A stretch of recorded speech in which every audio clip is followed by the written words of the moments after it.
yang disampaikan oleh Pak Dut Agam, sambil jalan kita membedah hal-hal saran tertulis,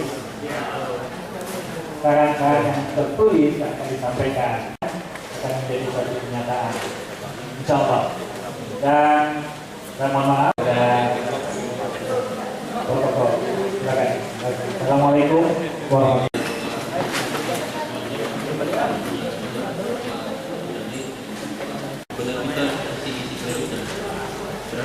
Yang sudah hadir mengucapkan terima kasih kepada seluruh undangan. Panitia juga menyediakan konsumsi untuk nasi kotak dan apa yang kita terima kasih. Kami akhiri wabillahi taufiq wal hidayah. Assalamualaikum warahmatullahi wabarakatuh.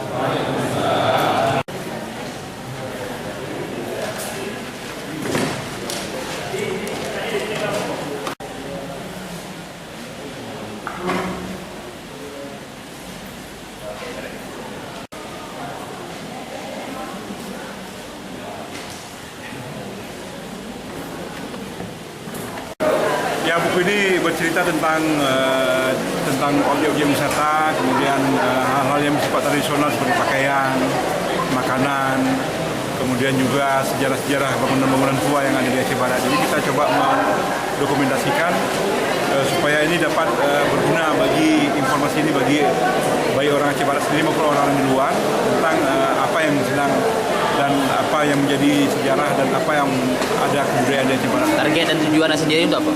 Tujuannya untuk sebagai sebuah dokumentasi karena banyak sekali hal-hal yang sudah hilang sehingga kita bisa melihat di isi buku ini. Apa ada rencana untuk melakukan ke sekolah-sekolah? Buku ini akan kita kirim ke seluruh sekolah dan juga kepada pusaka dan rencananya akan kita terbitkan juga untuk edisi kedua. Ada rencana nggak dengan hasil dalam buku ini akan dimasukkan ke dalam kurikulum muatan lokal? Oh, nah ini hanya sekedar informasi saja kepada